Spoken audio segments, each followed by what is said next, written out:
To the top, I'm an island boy, I've been trying to make it. I'm speechless.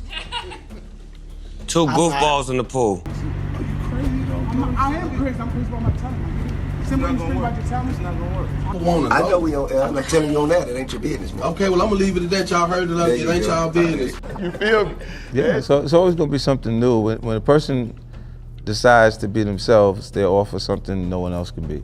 Yeah, because once you be you, who could be you but you? Right. If there's one thing you can bank on, it's new guys trying to take the spot from old guys. Tale as old as time itself, you know? Man, bro, I'm better than Tupac, bro. Please don't compare me to him. Please don't compare me to him. Please don't.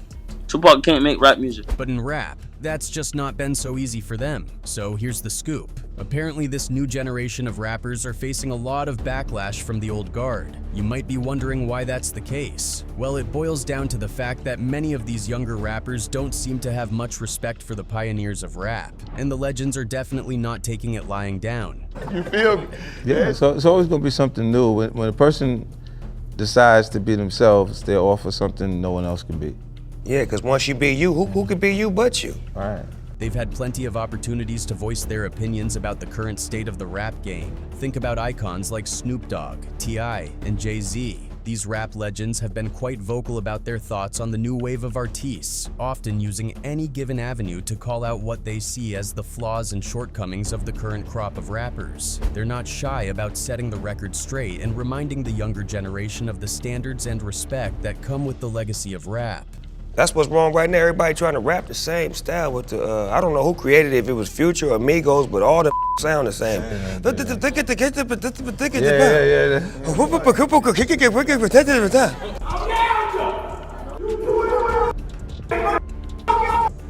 So we have covered some juicy moments where these rap legends have put the newer rappers in their place. Stick around as we get you on the full scoop. Let's dive into one of the classic moments featuring the one and only Snoop Dogg. Back in 2021, Snoop and Kevin Hart shared a hilarious exchange on the Peacock show, 21 and Done. You know why I'm not speechless? Why? Because I'm an island. I'm an island boy. They had a blast ribbing the Island Boys, showing a clip of the twins trying to sing in a pool. Hey, I'm a just island boy. I'm a just island boy. To the top, I'm an island boy. I've been trying to make it. Hey, sing it with a gang slang. Let's just say Snoop and Hart were pretty embarrassed and couldn't resist laughing out loud. At the end of the video, Snoop would be heard saying, "I'm speechless, two goofballs in the pool." He then went further to say, "I don't know and ain't trying to understand it." I'm speechless. Two goofballs in the pool. What is happening? I don't know and ain't trying to understand it. Damn it. Naturally, the Island Boys weren't too thrilled about this roasting. Fly, in particular, took major offense. He fired back at Kevin Hart and Snoop Dogg, with most of his ire directed at Snoop. Fly warned, "If he were to say that to me in real life, on sight I would feel it. I would have beat his A-word on everything. I S-word to God on my life, if I ever see him on sight." And if Snoop Dogg would have said that to me in real life, on sight I would have faded. I would have beat his ass on everything. I swear to God, my life I would have. I swear to God, if I ever see him, it's on sight. Hey.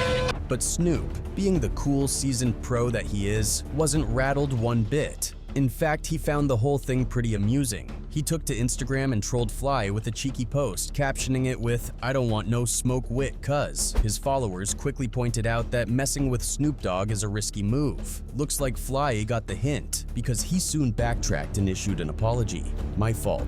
I didn't mean to be mean to Snoop Dogg," Fly said. "All love Snoop Dogg. He's an inspiration and he kinda put me down with the way he was talking about me. At the end of the day, I am a human being and I feel like he tried me. Alright, Snoop Dogg." Alright, another juicy old school, new school drama features the ever unfiltered 50 Cent. Known for his no-nonsense attitude and quick temper, 50 Cent never shies away from confrontation. One memorable incident occurred during a live performance with Meek Mill. As the show was heating up, 50 had an unexpected run-in with Trav, a former member of his G-Unit crew. Out of the blue, 50 made a sharp comment and then gave Trav a shove. The The air was thick with tension as the scene unfolded. Meek Mill and others on stage jumped into action, trying to defuse the situation because they knew 50 wasn't one to mess with lightly. Meek even stepped in, reminding 50 that Trav was like family and urging him not to escalate things right there on stage. Thanks to Meek's quick thinking, the potential for things to get really ugly was avoided. Listen, hold on, stop the music. Hold on. Hey, listen, 50 though.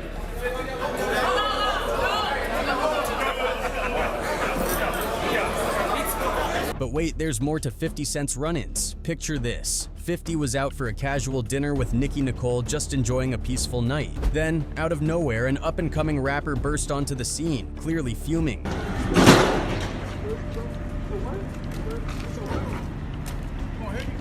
The rapper was upset because 50 hadn't taken the time to listen to his music. Things quickly went from 0 to almost 100 as the rapper squared up to 50, challenging him and insisting that he check out his IG page. When 50 wasn't interested, the guy accused him of being unfair. The whole exchange was caught on camera, with the rapper and his friend filming the confrontation. They kept urging 50 to give the guy's tracks a listen, but 50 wasn't having any of it. He firmly told the rapper that his aggressive approach was not going to get him anywhere. It's not gonna work. It's not gonna work. How is it gonna work? Tell me. This shit is not gonna work. How is it gonna work? It's not gonna work. You know why? Because you're stupid. The way you're approaching it is wrong. How? Thankfully, 50 managed to handle the situation without resorting to physical violence, but the clip still went viral. Not to be outdone, the rapper later posted a video on Instagram challenging 50 to a fight, clearly hoping to cash in on the buzz and boost his music's visibility. Let's chat about Jay-Z and Offset for a minute. These days, newer rap fans might know him mostly as a hip-hop billionaire who's as skilled at making business moves as he is at spitting bars. But let's not forget, Jay-Z's roots run deep in the streets. He came up hustling and pushing weight before he ever dropped his first track. And in 2018, he reminded everyone that he's still not someone to mess with. So here's the tea. A video surfaced showing Jay-Z confronting Offset backstage. And let me tell you, it was pretty intense. The video is silent, so we can't hear what's being said, but the visuals say a lot. Jay-Z is seen walking towards Offset while Beyonce stands behind them, watching the whole thing unfold. It was rumored that the tension stemmed from a project involving Cardi B, specifically a track that was supposed to be a collaboration with Beyonce called Cheese My Beyonce. Now, neither Jay-Z nor Offset ever publicly commented on what went down, but fans have their theories. Some think it was just a casual run-in, nothing too serious. Despite the heat of that moment, it's clear that Offset still holds a lot of respect for Jay-Z. Just a year later, in September 2022, Offset told Complex that Jay-Z is, without a doubt, one of the greatest rappers of all time. He praised Jay-Z's success and influence, acknowledging that his impact on the game goes beyond just his rapping skills. I gotta say, Hov, all his platinum, bro. That's a fact. So Some like, of it more than platinum. So you know, like sometimes the success is the reason why people say he's the greatest of all time. What he did after rap, bro, on rap you can't play with him. Even though the exact details of their backstage confrontation remain murky, it's evident that Jay-Z has earned a reputation as someone who commands respect. He's definitely not the kind of OG you'd want to cross. The rumors and whispers just reinforce the fact that whether you're in the rap game or not, Jay-Z's status as a powerhouse is unquestionable. Now, let's shift gears a notch and dive into some drama involving the queen of rap, Nicki Minaj. Now, Nicki's had her fair share of beef over the years, but one standout showdown was with DJ Academics. Academics has been taking jabs at Nicki for ages, publicly criticizing her music and questioning how long she'd last in the rap scene. He'd even compare her to other female rappers, which definitely didn't sit well with Nicki. Like, you know, I seen yesterday, some rapper was like, yo, Nicki's one of the top 5 greatest Young Thug. Young Thug. He said like that, yeah. Nicki's one of the, like, she's a top 5 or something like that. By 2019, Nicki had reached her breaking point. She decided to slide into Academics' DMs, and let's just say things got pretty intense. When she found out he was going to be in New York, she didn't hold back. She let him have it with both barrels, saying, "You've been mad since I made a joke about you with Joe Budden on my show. The people you rep won't be able to stop your jaw from getting broke." And she wasn't done. She added, "I know too much about your family for you to be playing with me, you hoe-ass rat. Where you at now?" Despite Nicki's fiery message, Academics tried to keep his cool. He discussed the beef in interviews and acted like he wasn't fazed by the drama. but it was clear that Nicki had made her point, and the heat of their exchange was definitely a talking point for fans and media alike. Is that snitch? You tell us what's going on. I'm very confused. I drank almost a whole bottle of wine watching your stream last night. Oh, Nicki's having a breakdown. She's at the point where the shoe that nearly connected with her dome that was stolen by Cardi, but then it went severely left. All of a sudden, she's like, you hoe ass.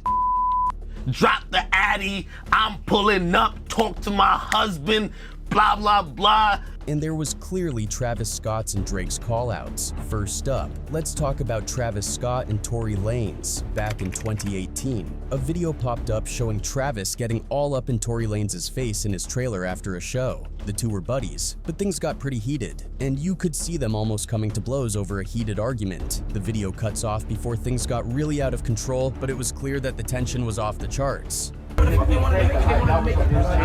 only person that they say on the side. You're not the only one. I said what I said. If you felt the way and you want to handle it the way you want to handle it, that's why we're here right now. So I'm saying, what do you want to do, bro? No. Are we apologizing, or you want to shoot the face? Now let's rewind a bit and talk about Drake, because he's had his own share of drama. Remember back in 2012 when Drake and Chris Brown had that epic showdown at a bar? They were both hanging out at Whip nightclub in New York City, just chilling in the VIP section. Things started to go south when Drake began pointing and yelling at Chris, which quickly escalated into Chris screaming back. Before you knew it, their entourages were in the mix, shoving each other and causing chaos. The first, as soon as I pressed play, is when I think I caught a bottle coming by, like going this way, and then a whole bunch of bottles coming back to this way, and then just mad commotion. Whoever was in the middle. It got so intense that someone threw a bottle, which kicked off a massive brawl. The fight got so out of hand that club security had to step in and eventually called the cops for backup. By the time the police arrived, both Drake and Chris had already bolted. The club was left in shambles. Tables were busted, mirrors were broken, lights were shattered, and the floor was scratched up. Several people from both crews were hurt and needed medical attention. Chris Brown ended up with a gash on his chin after reportedly getting hit with a bottle. Photos of his SUV taken after the fight even showed what looked like blood on the back of his car. Initially, there were rumors that Chris had sent bottles over to Drake's table, which Drake supposedly turned down, but a witness later denied that story. The whole incident was a hot mess and definitely added to the drama surrounding both artists at the time.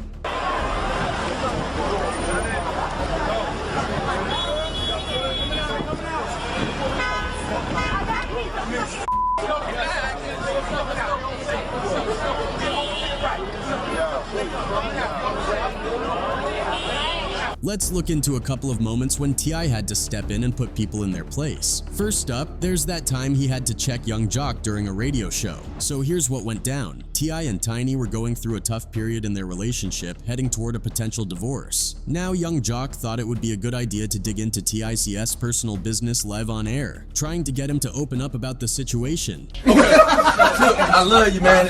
What you say? I don't want to see you and Tiny split, man. You right, it ain't, but we on L right now, and people want to know. I know we on L. I'm not telling you on that. It ain't your business, man. Okay, well, I'm gonna leave it at that. Y'all heard it up. It ain't y'all business. But T.I. was having none of it. He quickly shut Jock down, making it crystal clear that his family issues were off limits and none of Jock's business. Jock didn't let up though. He kept pushing, trying to get T.I. to spill the beans for the listeners. Despite the pressure, T.I. stood his ground, repeatedly stating that he wasn't going to discuss his private matters. Even when another host jumped in, trying to coax T.I. into sharing more, he remained steadfast, reiterating that his family problems were not for public consumption. I would just say, Okay, who are those? It ain't your business. You mind your band. Leave me alone. Do you talk about my headband live on air? You understand what I'm saying? I thought it was just a side comment. Did it go live? Yeah. But that wasn't the only time T.I. had to step up. There was also a situation involving Bow Wow.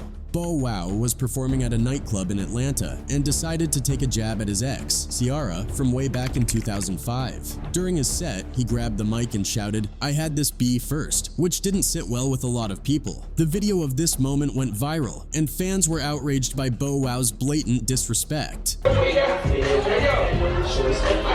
Not long after, T.I. and Nelly ran into Bow Wow, and they decided it was time to have a word with him. Ty didn't hold back, letting Bow Wow know that his actions were completely out of line. Bow Wow tried to explain his side, but T.I. wasn't buying it. He made it clear that Bow Wow needed to show more respect and that his behavior was unacceptable. So what? That is irrelevant. So whether it's dealing with nosy radio hosts or calling out disrespectful behavior, T.I. has shown that he's not afraid to step up and set things straight. Dropped your ass off and never came back. This now. There you go. Look. So what you switch sides for? Look. Why you switch sides? Let's take a break from personal confrontations a bit. Let's chat a little about what some of the OGs of rap think about the new wave known as mumble rap.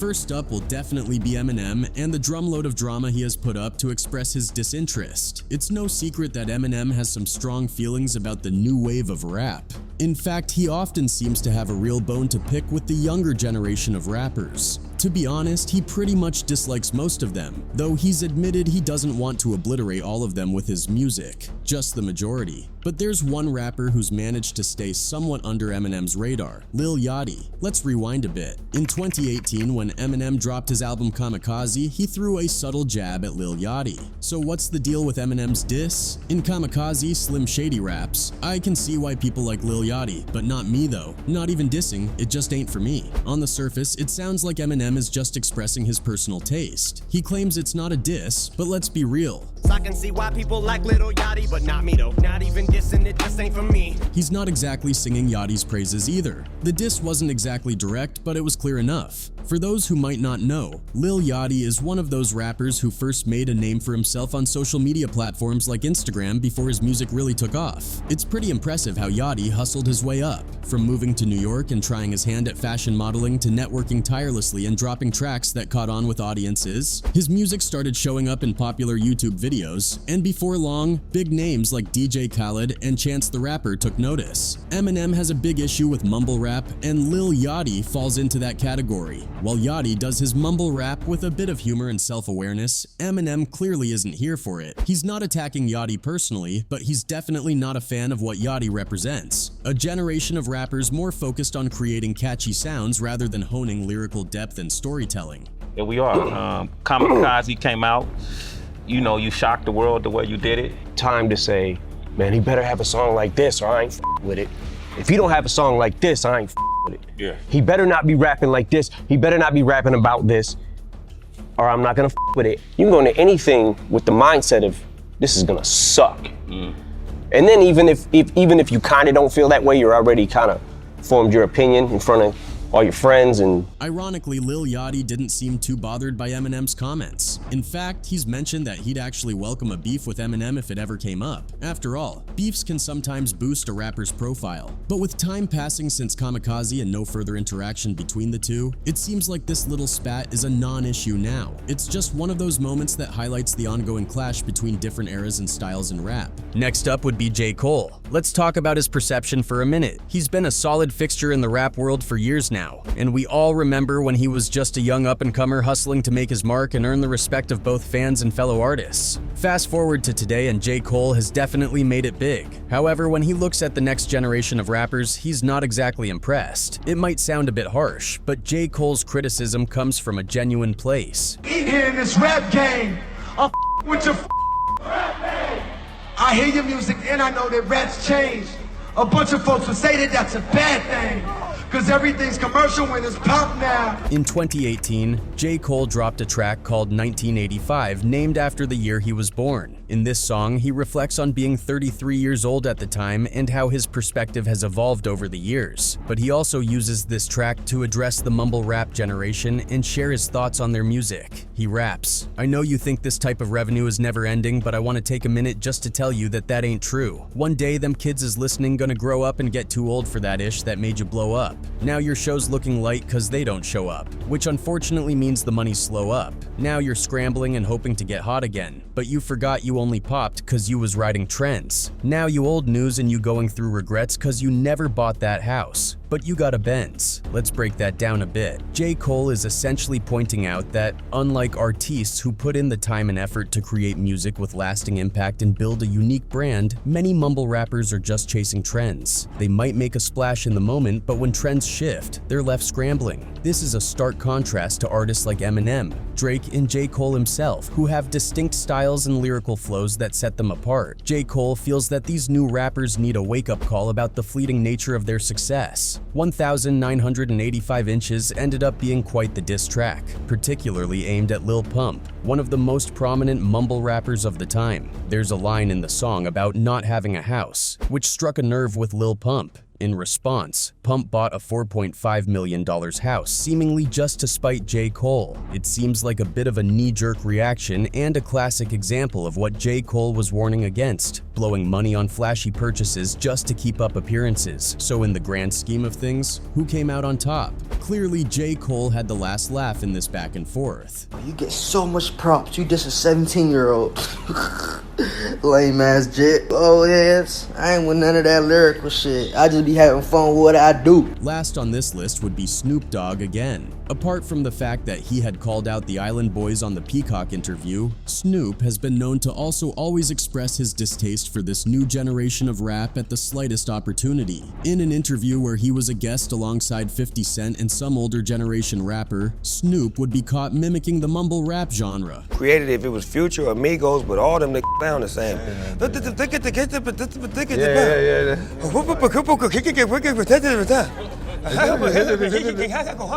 Not just that, he was fearless to have mentioned names like Future and Migos, stating that they all sound alike. And it didn't just stop there. 50 Cent obviously did have something to say about them too. You feel me? Yeah, so it's always gonna be something new. When a person decides to be themselves, they'll offer something no one else can be. Yeah, because once you be you, who could be you but you? Right. With these ongoing rifts between the older and newer generations of rap, it is oh so clear that the older Gs are maintaining composure whilst effortlessly putting these younger ones in their place. Well, there you have it. We have come to the end of this video. Thank you for watching. If you like this content, don't forget to like, and make sure to subscribe to get more content like this.